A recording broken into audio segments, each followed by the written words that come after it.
మంత్రుల భూమాయ 10,000 కోట్ల కుంభకోణానికి కుట్ర. సుల్తాన్పూర్లో ప్రభుత్వ భూమికి ఎసరు. ప్రస్తుతం 100 ఎకరాల్లో వెంచర్ బుల్డోజర్లతో 2 నెలలుగా పనులు.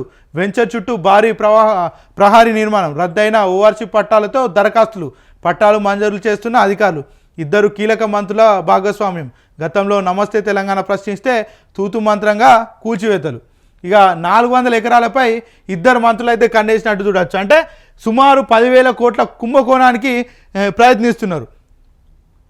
అంటే కాంగ్రెస్ పాలన అనేది మనకు ఫస్ట్ నుంచి తెలిసిందే. కాంగ్రెస్ పార్టీ అంటేనే అవినీతి ప్రభుత్వం, కాంగ్రెస్ ప్రభుత్వం అంటేనే అవినీతి ప్రభుత్వం, కాంగ్రెస్ అంటేనే ఇది ఇందిరమ్మ పాలన, కాంగ్రెస్ పార్టీ అంటేనే ఇక ఎమర్జెన్సీ రోజులు. ఇందిరమ్మ ఇండ్లపై సర్కారు మెలిక. కేంద్రం ఇస్తేనే పథకం కింద మంజూరు. విధి విధానాలను వెల్లడించని కేంద్ర ప్రభుత్వం. అర్హతలు విధి విధానాలపై లేని స్పష్టత. ప్రజాపాలన దరఖాస్తులు ఏమయ్యాయో. ఇండ్ల కోసం 82 లక్షల మంది నిరీక్షణ. ఇప్పుడు మరి ఏదైతే ఇందిరమ్మ ఇల్లు ఇస్తామన్నారో 100 రోజులలోనో సంవత్సరంలోనో ఇల్లు కట్టిస్తామని చెప్పారు. ఇప్పటికి ఏడాది కాలం స్టార్ట్ అవుతుంది. ఇప్పటి వరకు కూడా ఒక పేరు కూడా సెలెక్ట్ చేసిన పరిస్థితి కూడా లేదు. సరే వీళ్ళు పునాదులు వేయకపోని, ఇటుకలు పేర్చకపోని, ఏమైనా చెప్పని ఇప్పటి వరకు కనీసం ఈ వ్యక్తికి ఇస్తున్నాం అని చెప్పింది దాఖలాడు కూడా లేవు.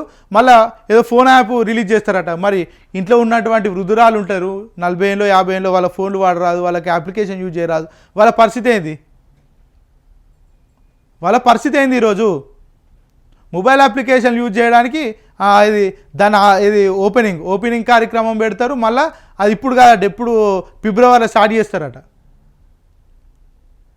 అంటే డబ్బులు ఎట్లా ఖర్చు పెట్టాలి ప్రభుత్వాన్ని అని ఎంతసేపు ఆలోచించుడు తప్ప ప్రజలకు 10 పైసల పనికొచ్చే పనులు అయితే కావి. ఇక ఇందిరమ్మ ఇండ్లు విడతల వారికి ఇస్తారట. మళ్ళీ దాంట్లో చాలా వరకు మెలకలు పెట్టే ప్రయత్నం చేస్తున్నారు. రేషన్ కార్డు ప్రత్యామ్నాయంగా తీసుకుంటామంటారు. మళ్ళీసారి ఇంకొక చాలా కారణాలు చెప్తున్నారు. ఇక మళ్ళీ రేషన్ కార్డులు ముచ్చటికి వస్తే మరి తెలంగాణలో రేషన్ కార్డులు కొత్తగా కాంగ్రెస్ ప్రభుత్వం ఏర్పడి ఏడాది కాలం అవుతుంది. ఒక్కరికన్నా నచ్చిందో రాలేదో కూడా తెలిసిన పరిస్థితి కూడా లేవు. చాలామందికి రాలే రేషన్ కార్డులు అనేది. వీళ్ళు కొత్తగా ఏం పెట్టలే. మళ్ళీ ఏ పథకం చూసినా మళ్ళీ రేషన్ కార్డుతోటే ముడి పెడతారు మళ్ళీ వీళ్ళు. అంటే జనాలను ఎంతసేపు పిచ్చోళ్ళని చేసుకుంటూనే ఉండడు తప్ప మరొకటి లేదు. ఇక మొత్తానికైతే ఏ అంశం చూసినా కూడా ప్రతి దాంట్లో కూడా ఇక అవకతవకలే ఉంటాయి. కౌలు రైతులకు భరోసా